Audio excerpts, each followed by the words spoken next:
Is it a good idea to fast if you've been dealing with Hashimoto's? In this video, I'll give you the tools to better understand whether or not fasting is good for your physiology. I'll also give you strategies to start implementing intermittent fasting today. And lastly, I'll go over some key mistakes that people make when they first start making some of these changes.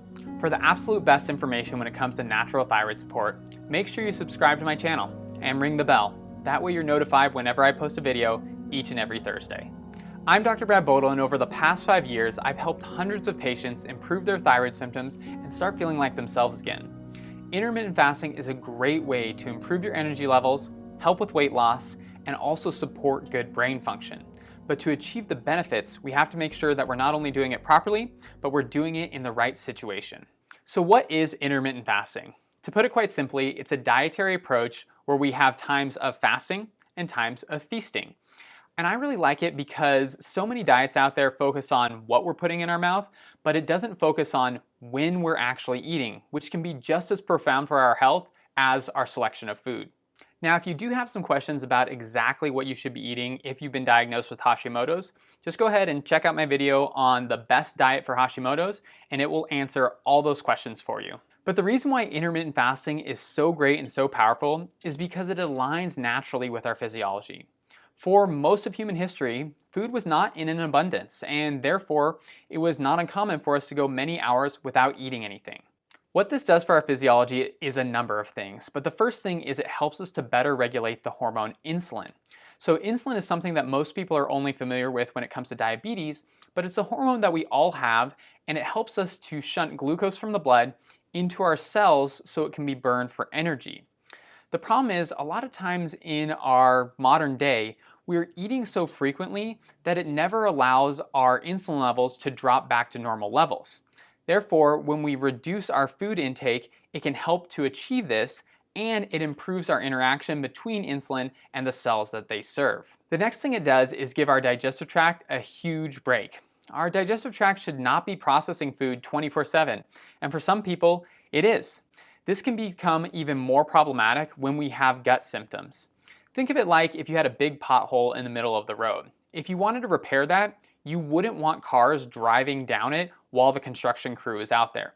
Same sort of thing goes for our digestive tract. We don't want to have food actively being digested as it's trying to heal and repair. So if we could design a therapy that would both help our insulin mechanism and support our digestive healing, we would be on track to make some great changes. And intermittent fasting does just that.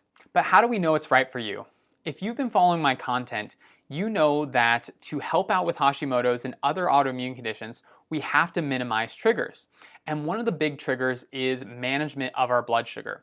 Whether blood sugar is too high, too low, or it swings in between the two, all of those situations can be inflammatory. And when it's unaddressed, it can be the lone trigger that affects our immune system in a negative way and limits people's ability to heal. Now, obviously, if we're going to be fasting and avoiding food for a period of time, this is going to drop our blood sugar. And if you're someone who's already susceptible to low blood sugar, this further drop could put enough stress on your system that we could be driving inflammation and irritating the way your immune system works. And that's obviously something that we want to avoid doing. But how do you know if you're someone who's susceptible to low blood sugar? Well, here's what I look for.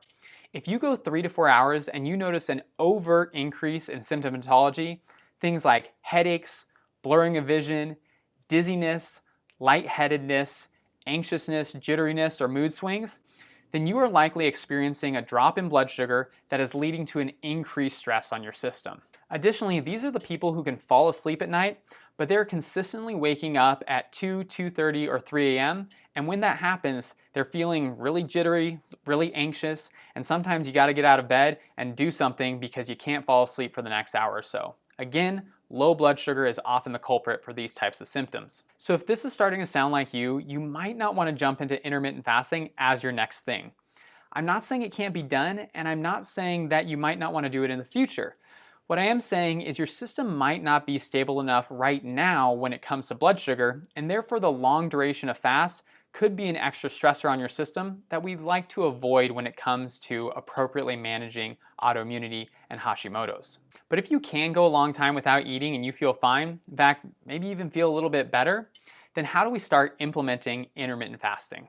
I recommend starting with 1 to 2 weeks of a 12-hour eating window. And what that means is whenever you take your first bite of food, let's say it's at 7 a.m., you want to finish eating by 7 p.m.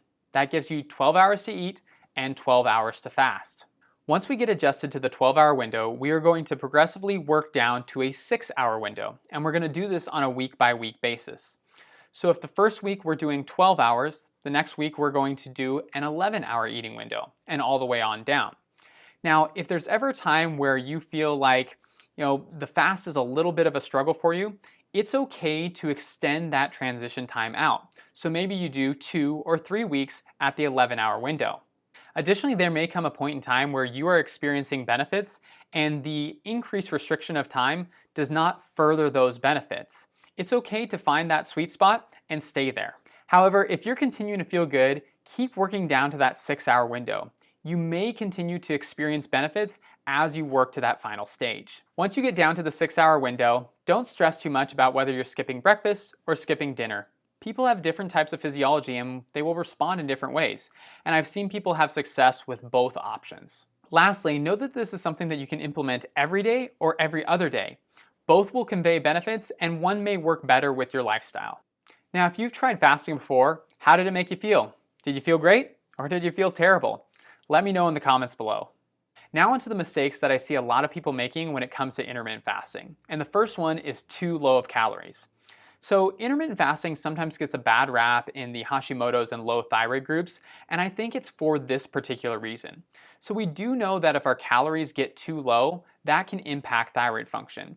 But if we're doing intermittent fasting correctly, it shouldn't be a problem. So of course we are reducing the amount of time that we're eating within the day, but during that time window, we have to increase the amount of food that we have at our particular meals to compensate for the meals that we are skipping. This will still allow us the benefits in hormonal function and also giving our body a time to rest and heal, but we still have to fuel those changes. And so it's super key and super critical that we're eating more on our eating windows. The next mistake is when we are going without food, insulin levels will drop. And as we said before, that's a good thing. However, insulin doesn't just impact blood sugar, it also impacts our electrolytes, specifically salt. So people who are fasting will often find that their salt levels drop and they may feel more dizzy, more lightheaded, or very lethargic and fatigued. Therefore, it can be a good idea to either heavily salt your food or even add in some electrolyte powders or salt tablets. Just be careful that you're not getting electrolyte powders that have a lot of sugar and other junk in them. Obviously, this can vary from person to person and also be impacted by your daily activity levels. But some people may need to add anywhere from 4 to 6 grams of salt per day. Even though intermittent fasting can seem like a daunting topic, I think the biggest thing that we can do is jump in and start making some of those changes. Once you do that, you can see how your body responds. But if you're going to start fasting, you have to make sure that you're fueling yourselves appropriately. And if you have Hashimoto's, it's so critical that you're choosing the right foods. If you still have confusion over that, make sure you download my guide from the link in the description below, and it will give you the exact details for what you need to be eating and what you need to look out for when dealing with Hashimoto's or other autoimmune conditions. If you like this video, make sure you hit the like button, subscribe to the channel, and share it with a friend or family member. I appreciate you guys so much, and I'm really thankful that you're here hanging out with me, part of the community. I'm Dr. Brad Bodle, and I'm looking forward to talking with you guys real soon.